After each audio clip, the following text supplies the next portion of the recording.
Welcome at the buying review of the Mercedes-Benz SL. This generation, the R230, was built between 2001 and 2011. This car is for people that look for a luxury roadster with plenty of power.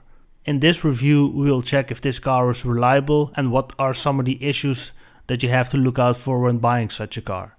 In early 1996, 6 years into the life of the R129, development work on the successor began. In early 96, design work on the car started. Mercedes would use state-of-the-art technology by the name of CAVE to construct the car. CAVE stands for Computer Aided Virtual Environment. In June 1997, the final design was selected and further refined into production specifications. This happened in 1998. The SL was unveiled in 2001 at the Frankfurt Motor Show.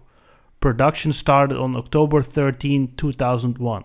The R230 came to the market in 2001 and was equipped with a steel folding roof, in Mercedes language the Vario roof.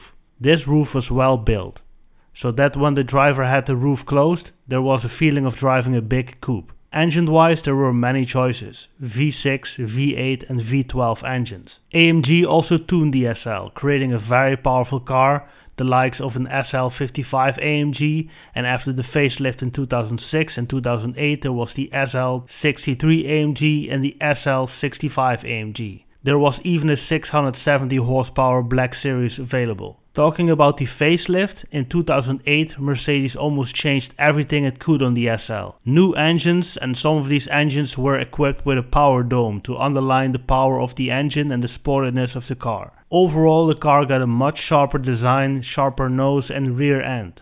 Let's focus on the strong and weaker points of the Mercedes SL.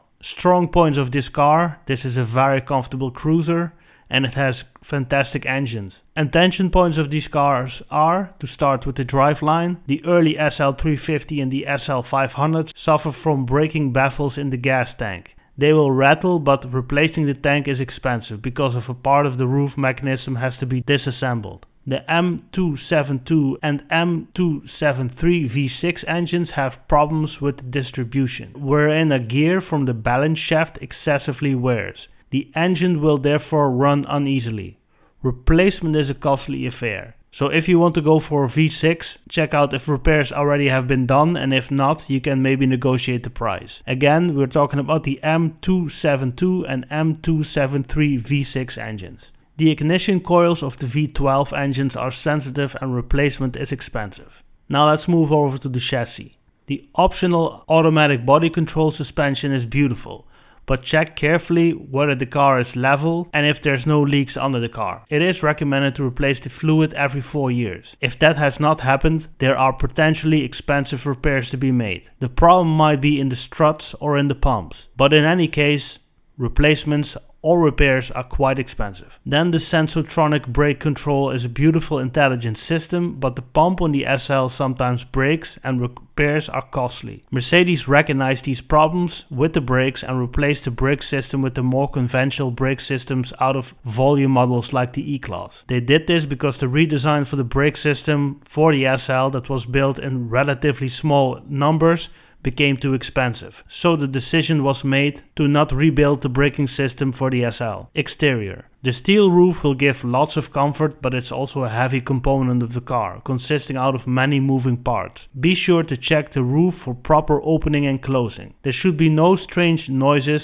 and it should function properly. Otherwise you can expect a big bill when fixing the roof. The connection of the C-posts is not good, so that leakage can occur in the boot, but also in other areas where there are important electronic components. Solving these problems can potentially be a money pit. The problems with the roof and leakage have been resolved in the facelift in 2008, but there are still messages online from owners that have a facelifted car that still find these problems in later models. If necessary, you can check whether there's a leak by just driving past a washing box and putting a high pressure sprayer on the car. The frames of the windows are rust sensitive, especially in the early production cars. Rust is also an issue, especially on early production models. Look for rust at the rear wheel arches. Interior.